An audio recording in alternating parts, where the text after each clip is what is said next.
Alabama, Georgia makes his top 8 as well. And then Aaron Bryant, a defensive end out of South Haven, Mississippi. Georgia is in his top 10. But I do feel that for Stewart and for Bryant specifically, Georgia's in the top 2 really of that top 8 for each one. I think Georgia's very strong with Stewart and with Bryant. So just wanted to throw that out there for you right off the bat, some top groups that have been going.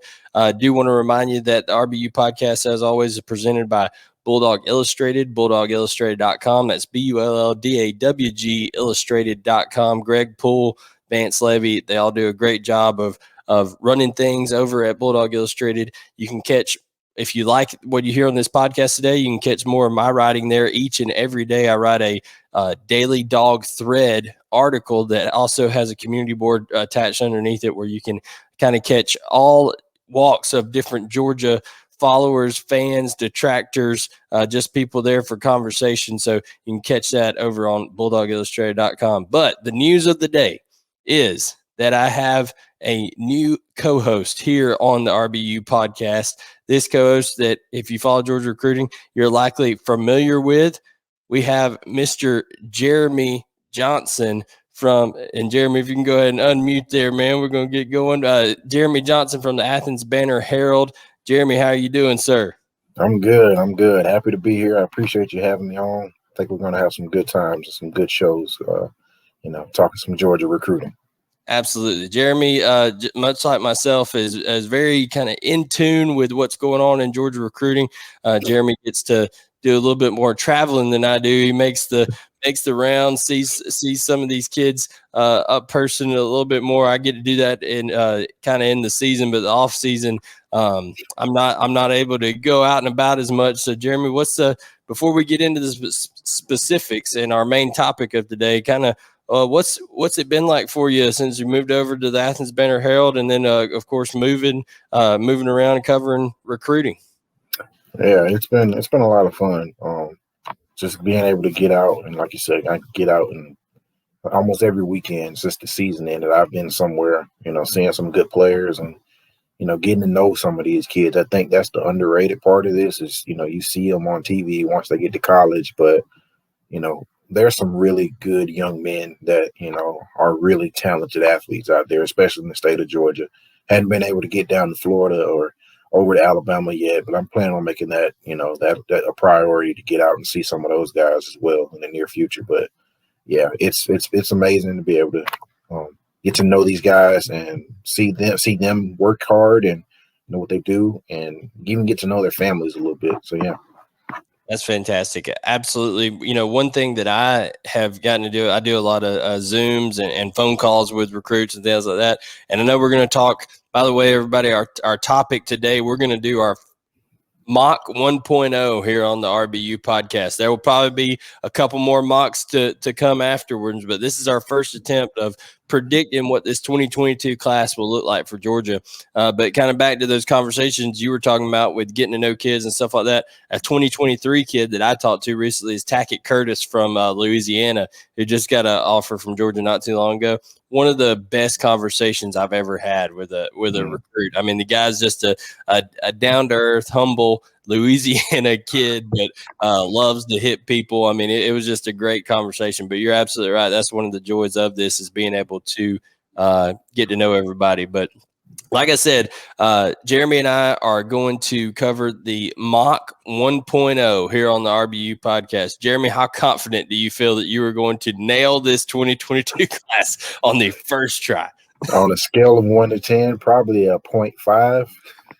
I mean, you just never know what this class is going to end up looking like. You just never know what these kids are thinking in their heads. And, I personally, I wouldn't want the pressure that they go through as far as trying to make a decision, especially during a pandemic when you haven't been able to get on campus for most of it. I know guys will get on campus soon, but, this summer you'll be focusing on a football season. So I just have no idea how this class is going to look. And whatever we say tonight, I'm sure it'll be wrong by next week because Absolutely. So We're guys give will it our best shot though, and talk about I think between the two of us, we have gotten to build a decent rapport with a lot of these kids, and I have a little bit of a feeling on what's going to be transpiring here. So we're going to give it our shot here. And if you're following on the YouTube channel, this will be posted on Bulldog Illustrated YouTube channel. You'll see this is the big board here.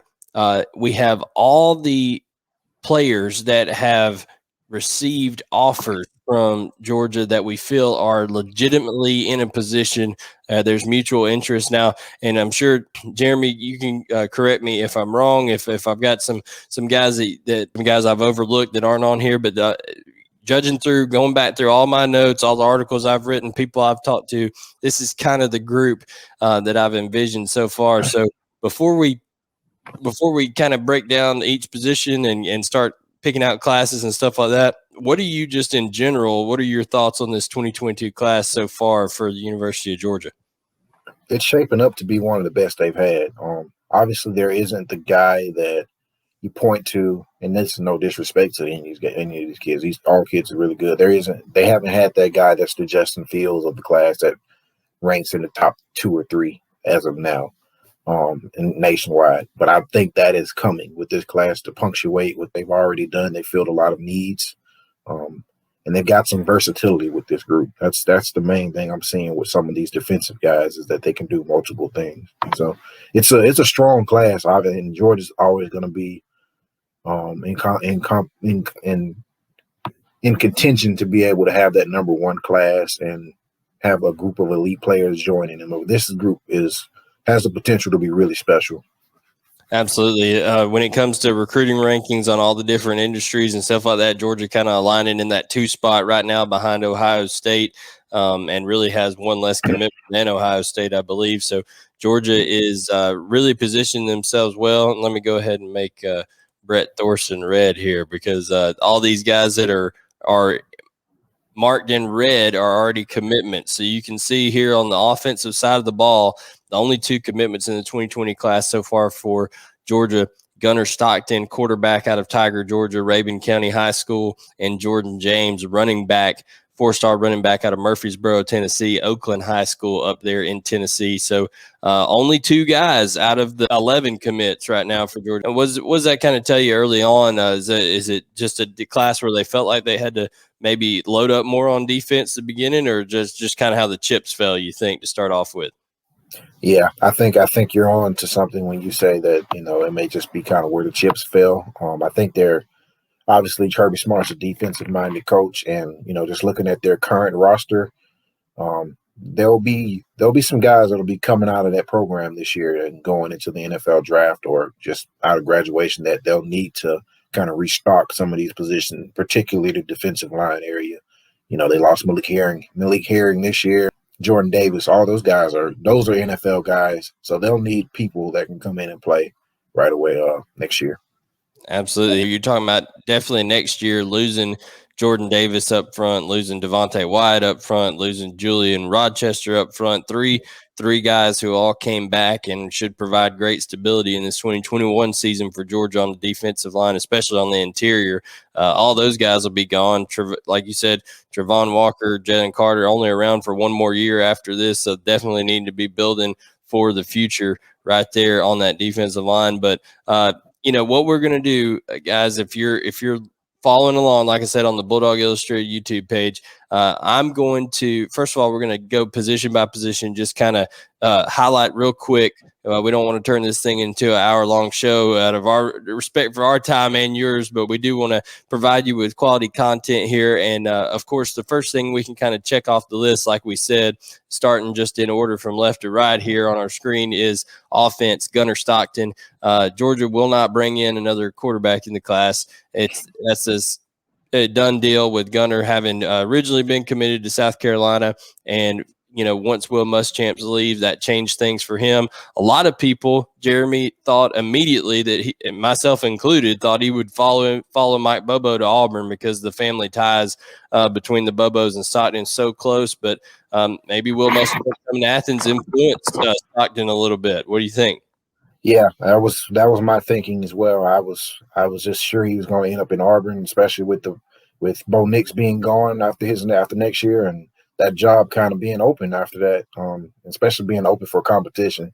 And it's a weird fit, a little bit, because Gunner's coming in and you'll have competition. But I think that's a good thing for a program to have a quarterback that's willing to come in and compete. But I definitely assumed that he would end up at Auburn with all of the connections there with Mike Bobo. Yeah, and the funny thing is that Brock Vandegrift actually grew up an Auburn fan, and Gunner Stockton grows up a Georgia fan, and it kind of, what you would think happened kind of switched on those two. But Gunner Stockton, obviously a tremendous high school player at Rabun County.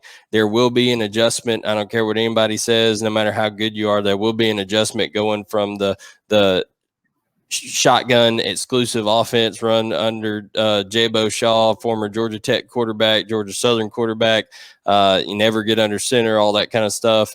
A lot of different things. There will be some adjustments, and the hope for Georgia is that JT Daniels performs the way they think he's going to perform this year, stays injury free.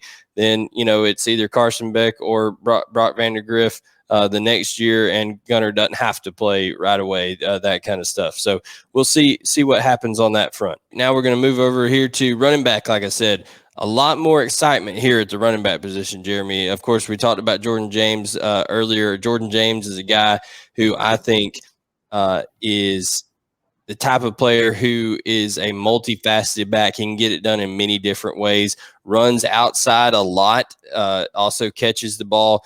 They don't throw the ball a ton. I think he only had 13 receptions his junior year, but when he did, I think he was averaging, 15, 16, 17 yards a reception. So an explosive player. Care to comment on Jordan James before we get on these other guys?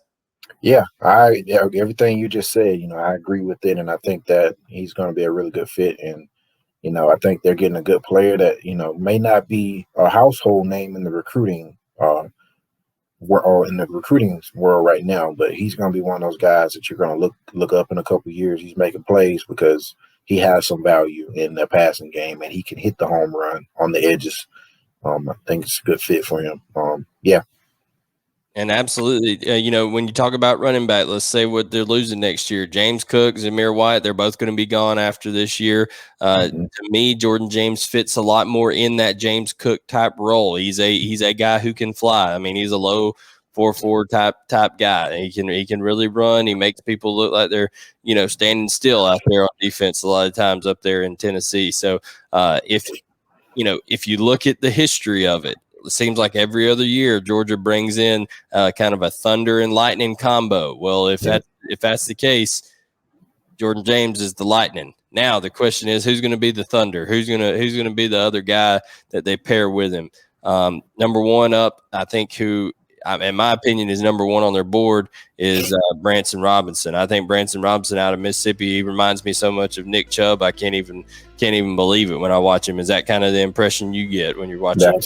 That's my line of thinking, and I think he, like you said, I think that's got to be the number one guy on the board, and just because of what they already have in Jordan James in this class, having that thunder and lightning ability is something that they've focused on the last few years in recruiting, and Branson has a chance to be their thunder to Jordan James's lightning.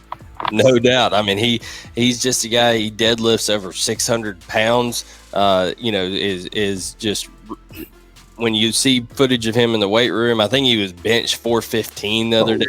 The guy is unbelievable. He's pushing 230 pounds before he even gets into his senior year of high school here. So a grown man back there at the running back position.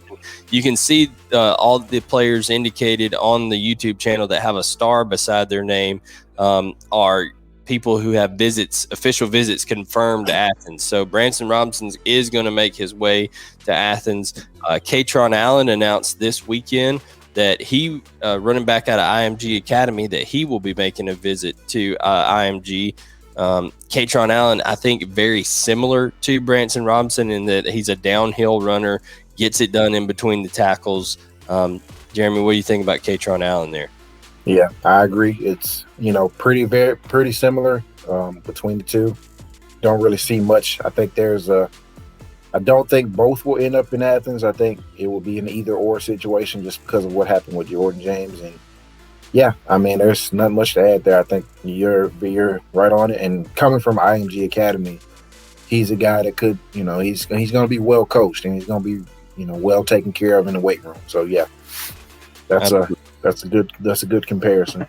Absolutely. And then we'll kind of run through these two real quick because, like I said, we do want to kind of keep it expedient here for everybody's listening and viewing pleasure. But Tevin White and Trevante Citizen, Georgia, Del McGee. They've been on Tevin White for a long time out of Stafford, Virginia. He's a guy who really is almost more of a wide receiver than a running back. I mean, they use him. They run, how all these – any Georgia fans listen, you're going to be getting nightmares or little shivers down your spine when I say wheel routes. They run a bunch of wheel routes like Florida ran against Georgia this year and burned them up there in Stafford, use him on jet sweeps, a bunch of that kind of stuff. So Tevin White, really just an overall more kind of athlete that plays the running back position. And then Trevante Citizen, he just got an offer from Georgia. But at any time a 4-star running back gets an offer this late in the cycle, just last week, that kind of perks your attention up, doesn't it, Jeremy? Yeah, absolutely. It's kind of that, it's kind of like they finally got his tape and watching it. Like, okay, wow, this guy is somebody we need to have in mind. It kind of reminds me of Dejon Edwards, kind of being that late add to the class that, is going to have some impact. And I think, that's what we're seeing with Citizen. Yeah, Citizen, guy out of Louisiana. A lot of people assumed, LSU is going to be the team for him. But Georgia and a few more big-time schools jumping in here late trying to get involved in this recruitment. Before we move off the running back position, one note, Branson Robinson, for a long time, I think people have thought Georgia is his favorite and vice versa. However, I do think that Clemson jumping in here in the last month in his recruitment is a big factor. I think Clemson is a threat to Georgia in that recruitment, and it'll be interesting to see kind of what happens from that point forward. But we're going to finish out the offense here in just a second. Do want to remind you, as always, the RBU podcast presented by Bulldog Illustrated. That's BULLDAWG.com. Catch out every day, stuff going on. Anything Georgia related, baseball, basketball, football, I don't care, tennis, water polo, golf, hockey, whatever. Bulldog Illustrated has you covered. Okay, so now let's get back to it here with wide receivers. Jeremy, this wide receiver position, you can see no commits so far, and it's someone that they're going to have to bring in 3 at the least, 4, probably more likely 4 receivers. We don't have time to touch on each one of these guys. We will hit on a few of them here. What's your opinion overall of the wide receiver position in 2022 for the Georgia Bulldogs? I think it's going to be an underrated need for Georgia to try to hit a couple of these guys in this class, just because there's so much talent on the current roster that, all these guys aren't going to be there. Either they're going to transfer or, you never know what early entry into the NFL draft. And then just with what you've seen in spring practice, you got to have depth. A lot of these guys can really play. Kojo Antoi, he's been one of the fastest risers for me this summer, or not this summer, but this offseason, just because I've, just seeing him in person. He's really twitchy, really explosive once he gets the football in his hands. The Nylon Morissette is another one. He and Kojo are both 7-on-7 teammates of Stockton, so I would watch both of those guys. And then you have Isaiah Bond from Buford. He's a burner. So they're sending a clear message to me that they want to be twitchy and they want to be explosive in their wide receiver corps. Absolutely, and I think personally, I would group these guys. I would kind of say, okay, who are my guys that are my more Arian Smith types, going to take it over the top? Of course, I'm not comparing any of these guys speed-wise to Arian Smith. I don't think any of them could catch Arian Smith in a race, except maybe Isaiah Bond. Isaiah Bond can really, really run. But you know what I'm saying. These guys who are vertical threats that get it done down the field. I think that's Evan Stewart. I think that's Kojo Antoi. I think that's Isaiah Bond.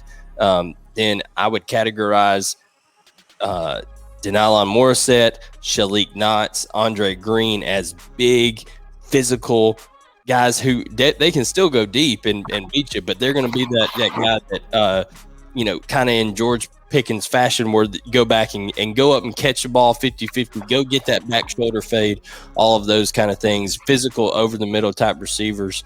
So I think you can see that Evan Stewart, Kojo Antoi, Denylon Morissette all scheduled to visit in June at UGA.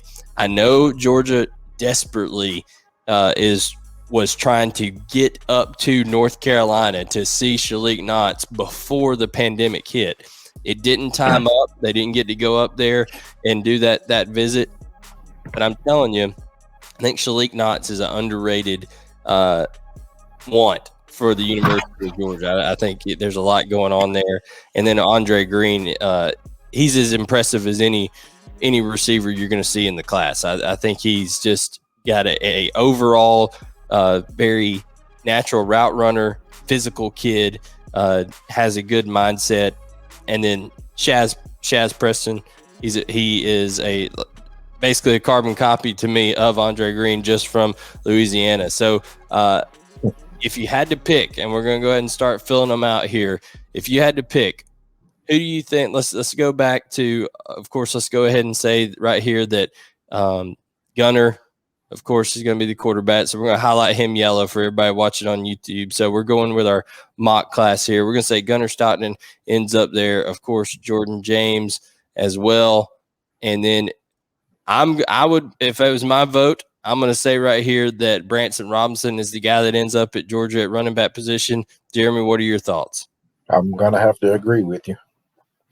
Okay, so we're going to mark Branson Robinson as number 3. Now, we are going to preface this by saying that we think Georgia, we're just going to assume Kirby Smart, with the recruiting wizardry that he has, is going to find a way to fit 25 in this class. Jeremy, it seems like often that people anticipate Kirby's only going to get a few numbers here, or they're playing the game, trying to figure out how to transfer his account, but whether it's blue shirts, gray shirts, different rules, getting guys to come as preferred walk-ons, all that kind of stuff, Kirby seems to find a way to fit 25 or close to it in the class, with the exception of this last one.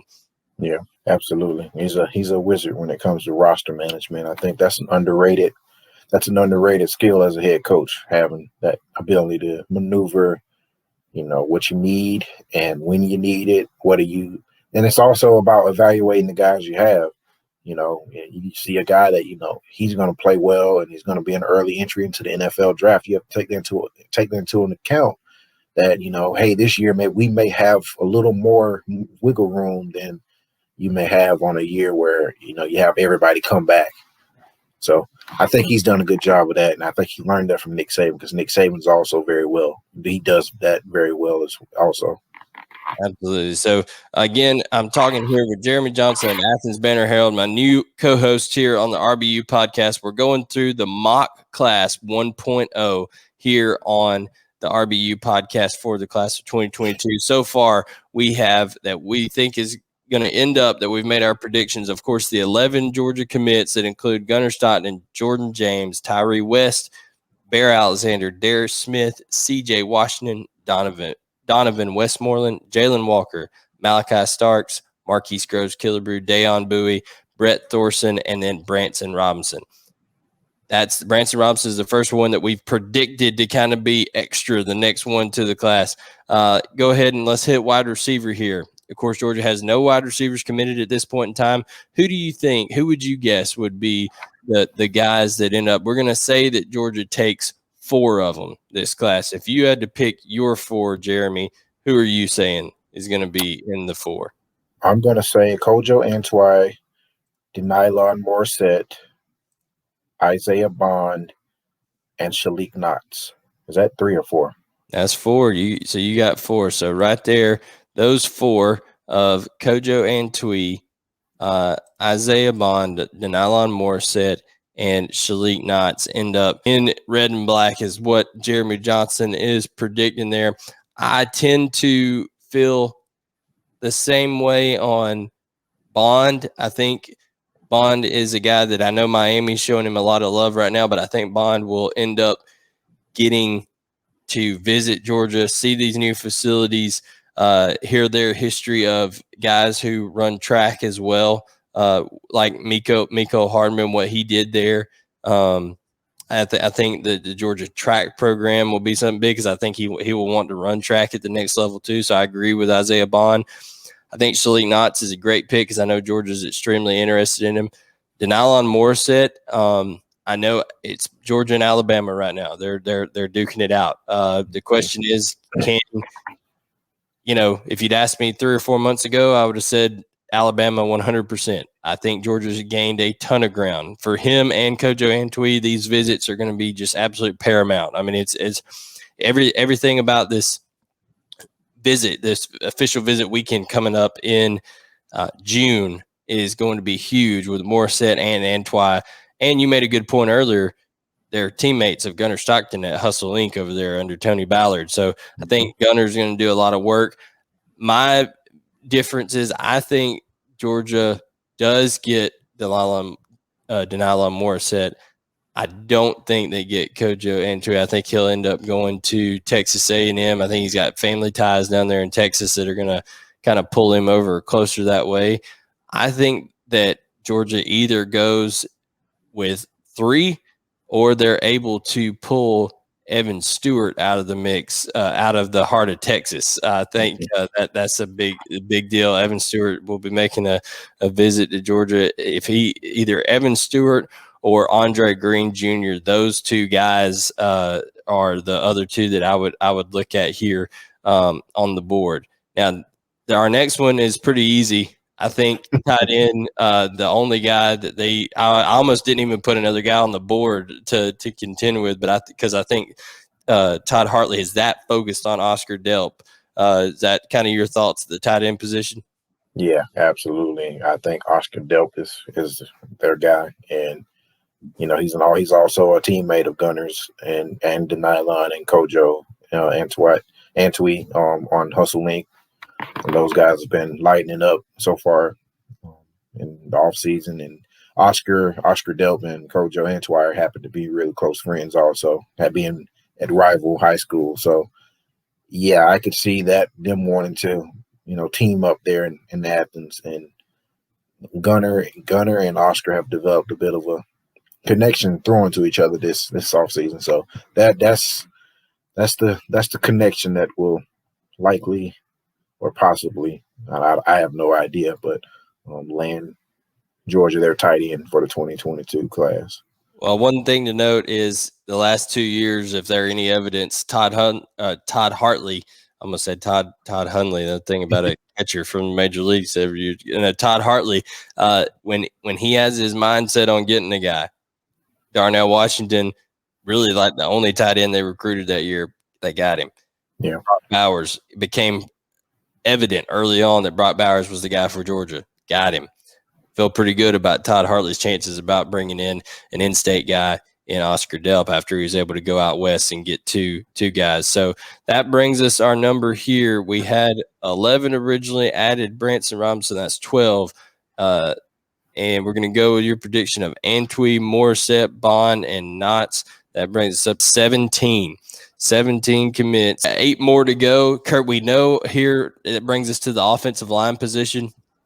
Offensive line, Kirby Smart likes to bring 4 or 5 guys that are starter quality each year in and year out. It's just the depth of the O-line is something that he philosophically 100% believes in, that you have to have at the offensive line position. 1, transfers are a real thing. 2, guys are leaving early. 3, it's the offensive line. People are going to get hurt. So with that being said, what names jump out to you right there on our list? And I will run, before you do that, I will run down for the people listening via Apple Podcasts, Google Podcasts, or Spotify. We have Tyler Booker out of IMG, Addison Nichols, Greater Atlanta Christian, Amarion Harris, Quayshawn Sapp from South Georgia, Jacob Hood, who is 6'8", 330 something pounds. He's a mountain of a man. Elijah Pritchett, Julian Armella, who Georgia has made the top group for him, and then Zach Rice, who's a big, good-looking kid from up in Virginia. So out of that group that they've kind of established relationships with, who do you feel good about for Georgia with this offensive line class? I'm going to go with, and I, just kind of thinking about your analysis there with Kirby Smart and the staff taking 4 to 5 guys that that are starter quality. That kind of throws me off a little bit because I was going to take 3 of these guys, but now that you mentioned that, I'll go with Tyler Booker. Okay. I'll go with Addison Nichols. I saw both of those guys at the Under Armour camp a few weeks ago, and they're both legitimate starter caliber offensive linemen. They're monsters. I'm going to go with Quayshawn Sapp, guard / tackle out of, I guess he's out of Lee High School. Lee County.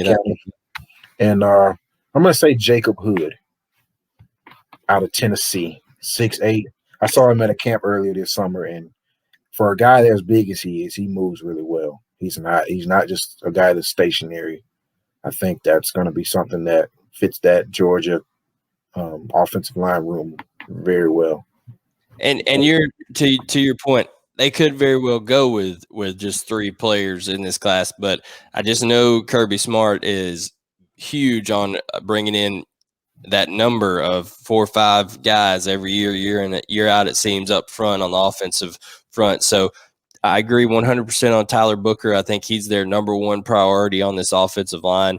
I know that it started out actually Trey Scott recruiting him when he was a defensive tackle for IMG Academy. And since then, Matt Luke has kind of made his connection with Tyler Booker, and Georgia is very much so in the mix for him. I know he tweeted out the other day that he's made up his mind. Actually, he's just waiting to see visits. So kind of a cryptic tweet. We'll see what it ends up happening. But if you had to ask me today, if I had to put something down on it that meant something to me, I'd say Tyler Booker does end up at Georgia. Addison Nichols, 100% agree there. Quayshawn Sapp, I'm a little nervous there that I think he's going to end up at Florida State. I think he's a guy who, being down there from South Georgia, he's closer to Tallahassee than he is to Athens. So and oddly enough, even though Florida State has struggled immensely, I mean, it's just been a train wreck down there. They are putting together a really good recruit, especially with Travis Hunter, cornerback out of Collins Hill, which when you're looking at the cornerback, I didn't even put Travis Hunter on here. Of course, everybody knows Georgia wants him, but I just can't. Florida State has done an excellent job of recruiting that young man. So I say Jacob Hood as well. The other guy is, I think they may end up pulling out a Marion Harris. I think that might be the other guy. But definitely Tyler Booker, Addison Nichols. But we're going to keep these right here. So that brings us up to 21 on the class. And now we've finished offense. Of course, punter Brett Thorson down there, who is from the Pro Kick Academy in Australia. Obviously a big leg, caught Kirby Smart's attention. So a lot of people were more fired up than usual about a punter commitment when they saw that. So I don't know if people were just real starving for getting some. That momentum was going there with how Georgia picked up some commits there back to back. They had the hot hand.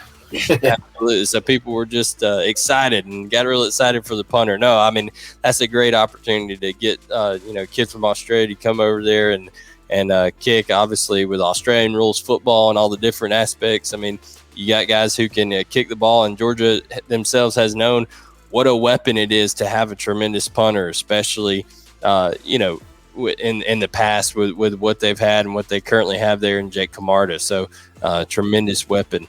Now, before we get to defense, I do want to remind you again, Jeremy Johnson writes for the Athens Banner-Herald. You can catch his stuff on Athens Online. I write every day for Bulldog Illustrated, bulldogillustrated.com. That's BULLDAWG illustrated.com. Right up there in the middle, you can on the webpage every day, you can see the Dog Daily Thread. And You'll see my writing on recruiting, stuff like that. So make sure to check both of our writings out. Our Twitter handles are over there on the screen when you're looking at on the YouTube page. At bgilmer18 is mine. Jeremy O_Johnson is his. And now we'll get back to finishing out our mock 1.0. Jeremy, a lot of the work has been done over here on the defensive side already, as you kind of mentioned before. Yeah, absolutely. But there's still some big guys out there that, I think will help close out this class. And like we were talking about earlier, on that defensive line, I kind of look at that little group, and that's where I think most of the work will be done as far as the defensive side. Maybe another safety, maybe another corner, but I think most of the headlines will go to that defensive line group in the coming months. Absolutely. I do want to mention that neither one of us are at liberty or will discuss anything in terms of the cornerback situation with Dayon Bowie. As of now, we're going to assume that he's still going to be part of the Georgia commitment class for this, but we're going to leave it right there at that. Who knows what could happen and change in that situation. But that's all we're really going to touch on right there. Now, in terms of, we'll start out with the interior defensive front. Like we said before, Jordan Davis gone after this year. Devontae Wyatt, who came back for that extra senior year, the super senior year, so did Julian Rochester. Both of those are going to be gone. That's 3 guys leaving your program. And then, of course, like you mentioned, Trayvon Walker and Jalen Carter, they're going to be on the precipice of going to the NFL. They'll have one more year. So it's a lot of turnovers going to be coming up around here. They've remedied that kind of right off the bat, getting Tyree West from Tift County, Bear Alexander from out in Texas. That's 2 huge guys. Tyree West to me is built. He's built like an Aaron Donald. You know what I'm saying? He's not. I'm not comparing him to Aaron Donald. So don't everybody blow their mind. At me on Twitter and stuff like that. But Tyree West reminds me of that. He's a quick twitch guy. He's played since his freshman year down there in Tift County, in the hardest region in the state of Georgia to play in. And you play there as a freshman. That's quite impressive, is it not, Jeremy?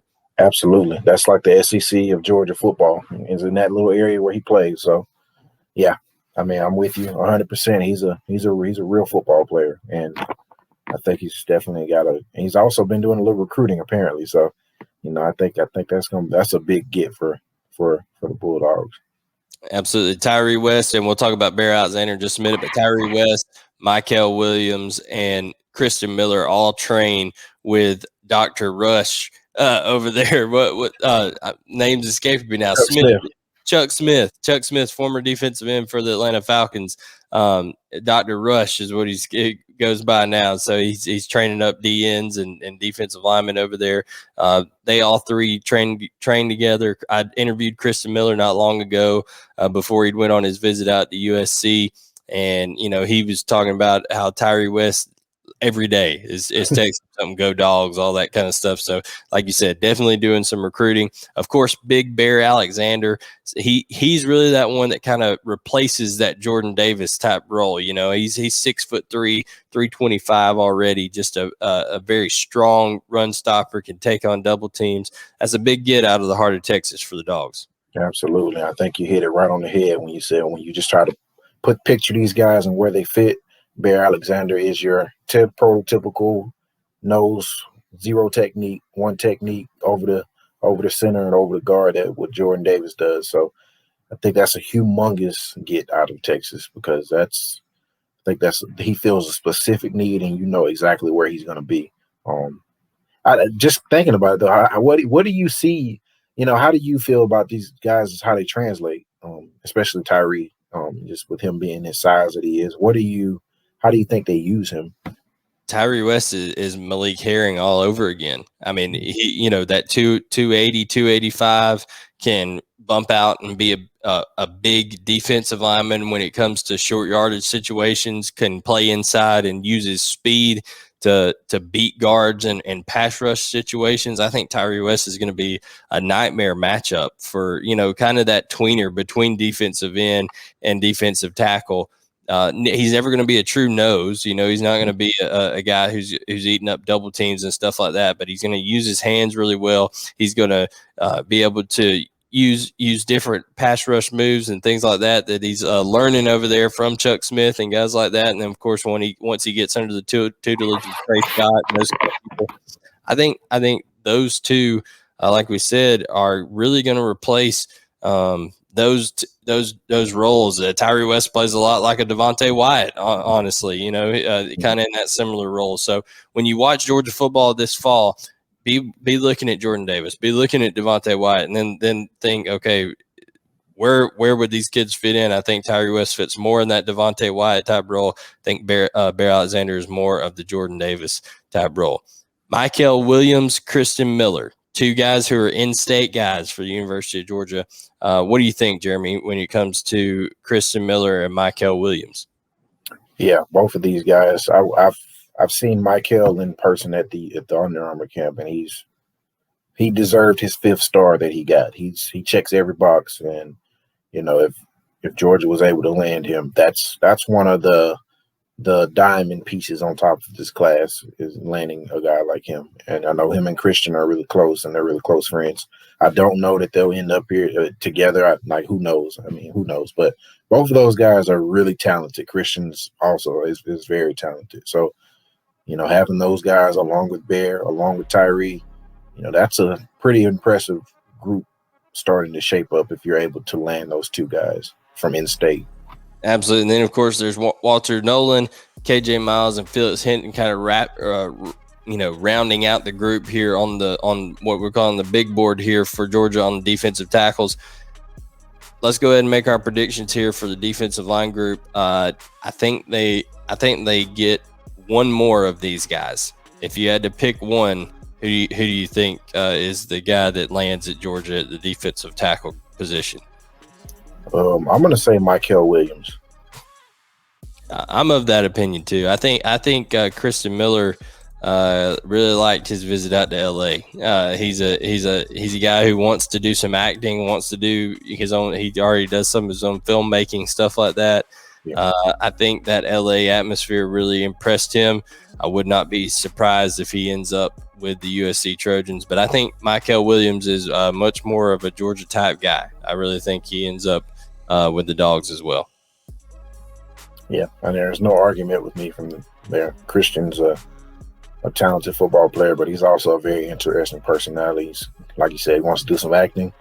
I've had a chance to talk to him twice now, and it's one of the best interviews I've had is talking to that guy. So he brings the noise every time you talk to him. That's for sure. Absolutely. He's exciting. So that puts you.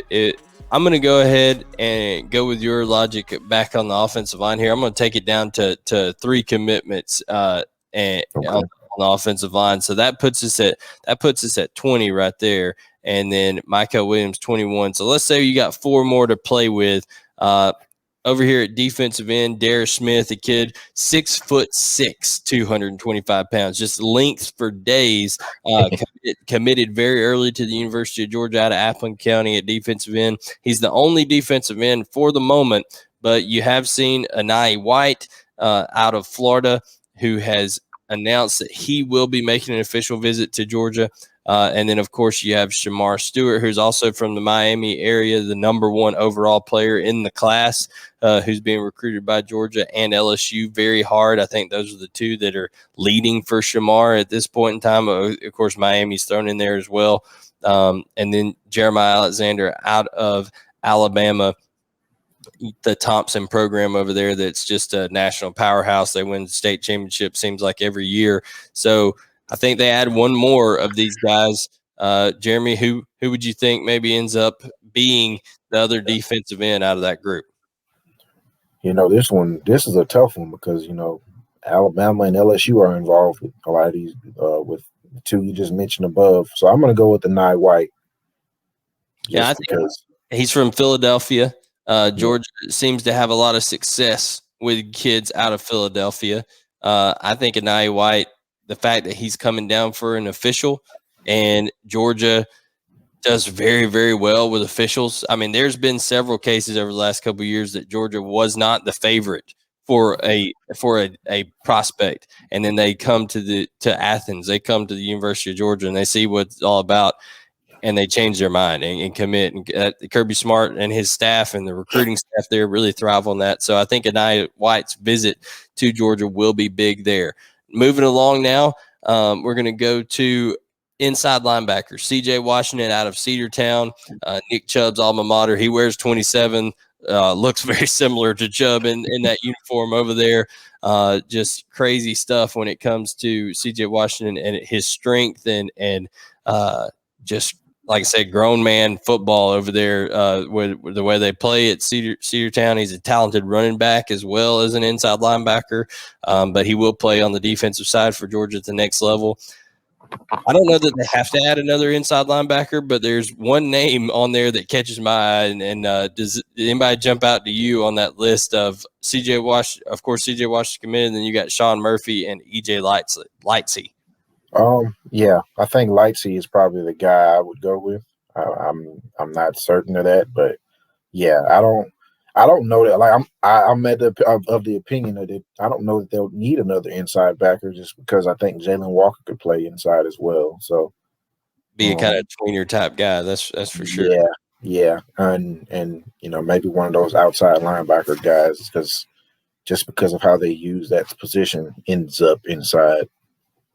100%. I think the only thing that made it a little interesting today is Sean Murphy, like an hour before we started recording the show, he posted a picture of him working out in Georgia gear and all that kind of stuff. Now, who knows? He could be trolling people. That's how that goes all the time with those kids on social media. But something to pay attention to. He did make the top 8 for Georgia. Did make the top 8 for Sean Murphy back in January. A very highly coveted inside linebacker there. So, but let's just leave it as is for right now, and let's say Georgia's still at our 22 commitments. So we're going to give them 2 or 3 more.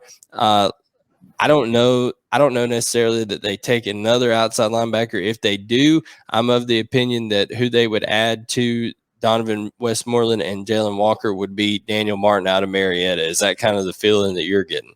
Absolutely. Yeah. That's where I would go with it. So let's say Daniel Martin ends up with Georgia, so that puts us at 23 commitments. I do think Georgia takes one more safety and one more corner. I think building depth in that secondary is something they want to do. Obviously, Kamari Wilson and Keon Sabb, both safeties out of IMG Academy. I think Kamari Wilson, I think Georgia's in the top 2 for Kamari Wilson. I think at one point it was actually Georgia and Alabama. Then once he released his top 12 and Alabama didn't even make the top 12, it showed, I think there was a divergence in that recruiting right there. Georgia and Miami now, I think, are the top 2 to kind of look out for. What are you thinking on this safety position? Any names? We've also got Jake Pope, Emory Floyd, Xavier Nwankpa, Jordan Allen, and Darko Perkins McAllister. Any of those names kind of jump out to you as the guy who you think ends up joining Malachi Starks? That's a very deep group, and I'm almost kind of thinking that you have to take an extra one of these guys just because of the star position. Obviously that's a linebacker also, but who knows? Malachi Starks, I think, will end up at that star role. Yeah, and that's why I'm kind of thinking which one of these guys can play that deep safety and roam the middle of the field, and which one can come down in the box and be the thumper. If I'm gonna say right now, Jake Pope, I really like Jake Pope out of Buford, and I think Emory Floyd, his speed has the potential to be really good. Jordan Allen's really good too. All these guys are really good, but I would hate to be the guy trying to trim down my list to decide who I'm taking from this group. I do think I agree with you. I think Emory Floyd's going to end up at Auburn. I think Georgia was really hot and heavy on him to start off with. I think things have cooled there a little bit, and I think since Brian Harsin has came on at Auburn, I think he's really tried to make a push over here for Emory Floyd. I think he ends up at Auburn. Xavier Nwankpa is the number 1 safety in the state of Iowa, and then of course in all those Midwestern states. I don't know that he necessarily fits I think he'll end up more at a Big Ten type school. I think the focus is going to be there on Kamari Wilson and Jake Pope, like you said. I think those are the two guys that I think Georgia's really honing in on. Jake Pope, Ohio State, a lot going on there. Jake Pope's dad played at Clemson. If Clemson jumps in the mix, which they haven't yet, I think they could immediately be a contender. I don't know. I feel that the fact that Alabama did not get put in the top 12 for Kamari Wilson gives Georgia a huge boost in his recruitment. And I think Kamari Wilson joins Malachi Starks to make the most talented safety tandem by far in the country. I think that's what ends up happening there. IMG Academy to Athens seems to be the route nowadays. Just, how many guys have they signed from IMG over the last 5 or 6 years? So, it's definitely becoming a bit of a, what do you call it? A pipeline. Oh, it's a pipeline for sure. Bradenton to Athens seems to be a one-way ticket these days. So we'll see how that goes down the stretch here. And then finally, our last position is the cornerback position. Like I said, they already have Marquise Groves Killebrew, Dayon Bowie, at least for the time being. And then let's see, Traquan Fagan's out of Oxford High School in Alabama. Toriano Pride from the St. Louis area, and then JQ Hardaway, who is teammates with Michael Williams. I think I personally, and JQ, he's committing sometime in June, I believe. June 20th is when he 20th. Yeah. So, it'll be interesting to see if Georgia can get him on campus for an official before that. That'll kind of tell us a lot there. What's your take on what's left here in the cornerback position? Yeah, this is another tough one. There's a lot of Georgia's after all the talented defensive backs you can find, because you have to have depth in that position. But I really like Traquan Fegans. I saw him at a camp earlier this summer or this off season, and he's a good looking player. And I think that's what would be the guy for me. I think Traquan Fegans. I think the mutual interest there between him and Georgia is almost palpable. I really think it is. And then I wouldn't put it past him, especially if things end up going well with Michael Williams for JQ Hardaway to end up at Georgia as well. Just an explosive playmaker, and if that very versatile. Plays receiver, does kick return, and all that kind of stuff down at Hardaway High School, his namesake there. So, and that's our class, guys. That's the mock 1.0 here on the RBU podcast. Jeremy, we went kind of long form with this one on the first one, but trying to give people a snapshot of this recruitment, really covering it in about 50 minutes is unbelievable with the amount of stuff that goes on, and we barely scratched the surface on a lot of these things and the inner workings of it. So, man, I had fun. I think that's a good deal, and hopefully we'll get to see sooner rather than later how right or wrong we are on a lot of this stuff.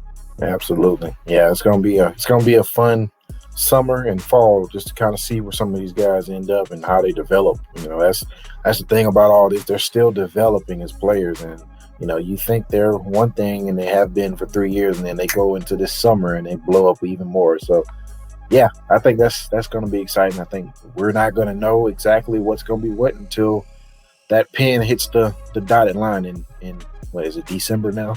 Oh, yeah, December is the signing day now. So, this has been another episode of the RBU podcast. Thank you for joining us. You can, if you liked it, please subscribe to the YouTube page over there at Bulldog Illustrated. Also, subscribe on Apple Podcasts, Google Podcasts, Spotify. All you have to search is RBU or RBU Podcast, and it'll be there available. For my co-host, Jeremy Johnson, I'm Blayne Gilmer, and we'll see you next Monday.